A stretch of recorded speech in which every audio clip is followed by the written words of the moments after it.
আসসালামু আলাইকুম, আমি ডক্টর মারিয়াম জামান, ডায়াবেটিস, থাইরয়েড, স্থূলতা এবং হরমোন রোগ বিশেষজ্ঞ, শের-ই-বাংলা মেডিকেল কলেজ হাসপাতাল, বরিশাল। আমি নিয়মিত চেম্বার করছি পপুলার ডায়াগনস্টিক সেন্টার, বাংলা বাজার, বরিশাল। আজকে কথা বলবো আমাদের দেশের ভবিষ্যৎ সেই সকল সোনামণিদেরকে নিয়ে যাদের জন্য তাদের বাবা মা বিশেষভাবে উদ্বিগ্ন যে তার বাচ্চাটা সঠিকভাবে উচ্চতা এবং ওজন বৃদ্ধি পাচ্ছে না। হ্যাঁ, আপনারা সঠিক ধরেছেন। আজকে কথা বলবো হরমোনজনিত শর্ট স্টেচার বা খাটো বাচ্চাদের নিয়ে। বাচ্চারা বিভিন্ন কারণেই উচ্চতা বৃদ্ধি হয় না, এরকম সমস্যায় ভোগে, কিন্তু হরমোনজনিত বিশেষ কিছু কারণ রয়েছে। তার মধ্যে অন্যতম হচ্ছে থাইরয়েড হরমোনের অভাব, গ্রোথ হরমোন ডেফিসিয়েন্সি, তারপরে হচ্ছে আপনার প্যারাথাইরয়েড হরমোন যদি কমে যায়, বাচ্চাদের কুশিং সিনড্রোম অথবা জুভেনাইল ডায়াবেটিস মেলাইটাস। এগুলো হচ্ছে হরমোনজনিত খাটো হওয়ার কারণের মধ্যে অন্যতম। হরমোনজনিত কারণ ছাড়াও রয়েছে কনস্টিটিউশনাল, ফ্যামিলিয়াল বা জেনেটিক কারণ, নিউট্রিশনাল ডেফিসিয়েন্সি। এছাড়া বাচ্চারা যদি ক্রনিক কোনো ধরনের সিস্টেমিক ইলনেসে ভুগতে থাকে, অর্থাৎ দীর্ঘমেয়াদী কোনো রোগে ভুগে, সে সকল কারণেও কিন্তু বাচ্চা খাটো হতে পারে। এখন আপনি কখন বুঝবেন যে আপনার বাচ্চা শর্ট স্টেচার বা খাটো হচ্ছে? যখন আপনি দেখবেন যে বাবা মায়ের উচ্চতা পর্যাপ্ত হওয়ার পরেও তার উচ্চতা বৃদ্ধি পাচ্ছে না, অথবা তার যারা সহপাঠী আছে, সমবয়সী আছে, বা তার যারা ভাই বোন আছে অন্যান্য, তাদের সাথে তুলনা করলে বাচ্চাটা কিছুটা হচ্ছে কম উচ্চতা বৃদ্ধি পাচ্ছে, তখনই আপনার মনে হবে যে আসলে বাচ্চাটা শর্ট স্টেচারে ভুগছে। আপনি তখন কি করবেন? আপনি একজন হরমোন রোগ বিশেষজ্ঞ অথবা যে কোনো শিশু বিশেষজ্ঞ শরণাপন্ন হতে পারেন। সেক্ষেত্রে আমাদের কাছে যখন কোনো বাবা মা তার বাচ্চাকে শর্ট স্টেচার ভুগছে এরকম সন্দেহ করে নিয়ে আসে, আমরা তার কিছু গুরুত্বপূর্ণ ইতিহাস নেই, যেমন মায়ের গর্ভকালীন ইতিহাস, বাচ্চার নিউট্রিশনাল ডেফিসিয়েন্সির কোনো ইতিহাস আছে কিনা, তার কোনো ক্রনিক সিস্টেমিক ইলনেস আছে কিনা, এছাড়া তার মাইলস্টোন যে গ্রোথ ছোটোবেলা থেকে বৃদ্ধিটা ঠিক মতো হয়েছে কিনা, তার জন্মগত কোনো ধরনের ত্রুটি আছে কিনা, এই ধরনের গুরুত্বপূর্ণ ইতিহাস নিয়ে থাকি। এরপরে হচ্ছে বাচ্চাটাকে আমরা শারীরিকভাবে পরীক্ষা করে দেখি যে তার আসলে ওজন এবং উচ্চতা সঠিক আছে কিনা, এবং সেই অনুযায়ী একটা গ্রোথ চার্টে প্লট করতে হয়। প্লটিংয়ের পরে এছাড়া বাবা মার হাইটও দেখতে হয়, সেটার একটা কম্প্যারিজনের, একটা ক্যালকুলেশনের ব্যাপার আছে।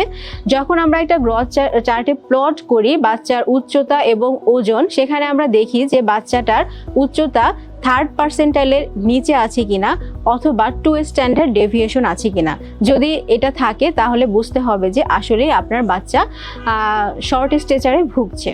এরপরে বাচ্চাকে আমরা কিছু পরীক্ষা নিরীক্ষা করি কনফার্ম হওয়ার জন্য, যেমন তার থাইরয়েড হরমোনটা চেক করতে হয়, তার কিছু রুটিন ইনভেস্টিগেশন করতে হয়, তার হাড়ের বয়স দেখতে হয় যে তার হাড়ের বয়স আসলে কত, তার গ্রোথ যে প্লেটটা আছে, কার্টিলেজ আছে, সেটার বয়স কত, ঠিক আছে। এরপরে আমরা সবার শেষে যেটা করি যে গ্রোথ হরমোন ডেফিসিয়েন্সি পরীক্ষা। গ্রোথ হরমোন ডেফিসিয়েন্সি হচ্ছে একটা স্টিমুলেশন টেস্ট, যেটা হচ্ছে একটা ডাইনামিক প্রোটোকলে করতে হয়।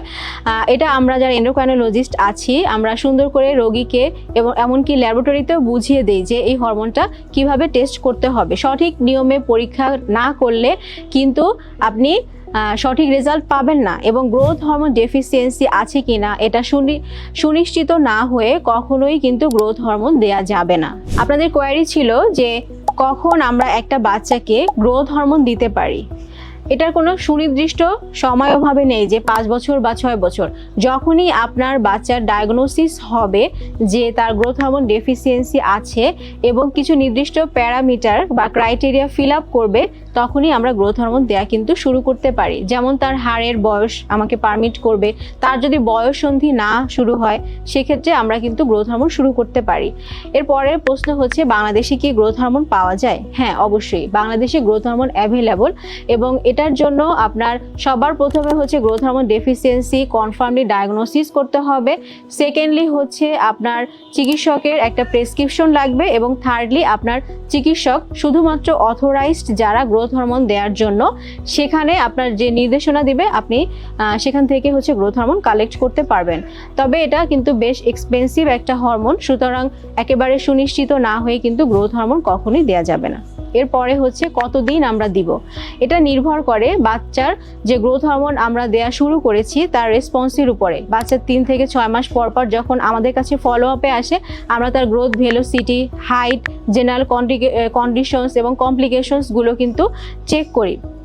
এরপরে দেখা যায়, যদি দেখি যে না বাচ্চা আমাদের প্রত্যাশিত যে হাইটের ভেলোসিটি সেটা অ্যাচিভ করছে, তাহলে কিন্তু আমরা বেশ দীর্ঘমেয়াদী গ্রোথ হরমোন তাকে দিতে পারি, যতক্ষণ পর্যন্ত তার বয়ঃসন্ধি শুরু না হয়। এবং ছেলেদের ক্ষেত্রে হাড়ের বয়স 16 বছরের বেশি এবং মেয়েদের ক্ষেত্রে 14 বছরের বেশি না হয়, আমরা কিন্তু গ্রোথ হরমোন দিতে পারি। কখন আমরা হরমোন দেওয়া বন্ধ করব? যদি বাচ্চা আমাদের প্রত্যাশিত উচ্চতা অর্জন করে, অথবা যদি তার শারীরিক এমন কোনো কন্ডিশন আছে যার জন্য গ্রোথ হরমোন দেওয়ার পরেও তার উচ্চতা না বাড়ে, সেক্ষেত্রে আমরা কিন্তু এটা বন্ধ করে দিব। এরপরে আপনাদের প্রশ্ন ছিল যে গ্রোথ হরমোন দিলে কি কি পার্শ্ব প্রতিক্রিয়া হতে পারে। গ্রোথ হরমোন দিলে সাধারণত খুব মারাত্মক কোনো পার্শ্ব প্রতিক্রিয়া হয় না। যে সকল সমস্যা হতে পারে তার মধ্যে মাথা ব্যথা, জয়েন্ট পেইন, মাসেল পেইন, এই ধরনের কিন্তু কিছু জেনারেল সিমটম হতে পারে, বাট এটা কিন্তু ট্রিটেবল। হ্যাঁ, একেবারে খুব মারাত্মক বা হচ্ছে খারাপ কোনো কন্ডিশন হয় এরকম সাধারণত দেখা যায় না। এরপরে হচ্ছে যারা অ্যাডাল্ট হয়ে গেছে বা 18 বছরের বেশি, তাদেরকে গ্রোথ হরমোন দেওয়া যাবে কিনা। যদি কারো হাড়ের গ্রোথ এর যে প্লেটটা আছে সেটা ম্যাচিউর হয়ে যায়, ফিউজড হয়ে যায়, সেক্ষেত্রে কিন্তু গ্রোথ হরমোন দিয়ে তার খুব বেশি উপকার হবে না। আমি বলবো যে আপনারা এইসব ক্ষেত্রে গ্রোথ হরমোন দিবেন না, কারণ এত এক্সপেন্সিভ একটা হরমোন নষ্ট করা উচিত না, অপচয় করা উচিত না। শিশুরা আমাদের দেশের ভবিষ্যৎ, তাদের সঠিক বৃদ্ধি আমাদের কাম্য। আজকের এই ভিডিওটি আমাদের সেই সকল সোনামণিদের জন্য আমি উৎসর্গ করে দিলাম। আমি প্রত্যাশা করি যে কোনো বাচ্চা গ্রোথ হরমোন ডেফিসিয়েন্সিতে না ভুগুক, হরমোনজনিত কারণে বা অন্যান্য কারণে শর্ট স্ট্যাচারে না ভুগুক। বাচ্চাদের সুস্থতা কামনা করে আজকের ভিডিও এই পর্যন্ত। অসংখ্য ধন্যবাদ।